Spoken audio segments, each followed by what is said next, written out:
સુરત, ઉમરા અને અઠવા વિસ્તારમાં જે જગ્યા ઉપર ચોરી કરવામાં આવી હતી, આ બાબતની ફરિયાદ નોંધાયા બાદ પોલીસ દ્વારા તપાસ કરવામાં આવતા તેઓ પણ ચોંકી ઉઠ્યા હતા. મળતી માહિતી પ્રમાણે ઉમરા વિસ્તારમાં આવેલા હેન્ડલૂમના શોરૂમમાંથી ચોરી થઈ હતી.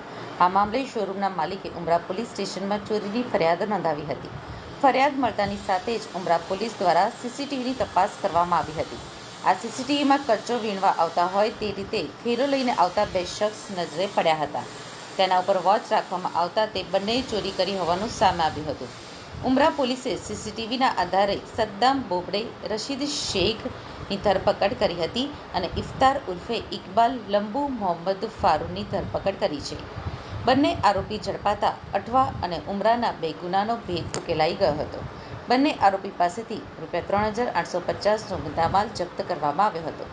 આરોપીની પૂછપરછમાં મોડસ ઓપરેન્ડરી સામે આવી હતી કે પકડાયેલ આરોપીઓ કચરો લેવા માટે જતા હોય તે રીતે પોતાની સાથે પ્લાસ્ટિકનો થેલો રાખે છે. થેલાની અંદર શટર ખોલવા માટે સાધનો મૂકી રાખે છે અને જે જગ્યા પર ચોરી કરવાની હોય તે જગ્યા પર કચરો એકત્રિત કરવા લાગે છે અને મોકો જોઈને માણસોની અવરજવર ન થતી હોય ત્યારે દુકાનનું શટર ખોલી અંદર ઘૂસી ચોરી કરીને નાસી જાય છે.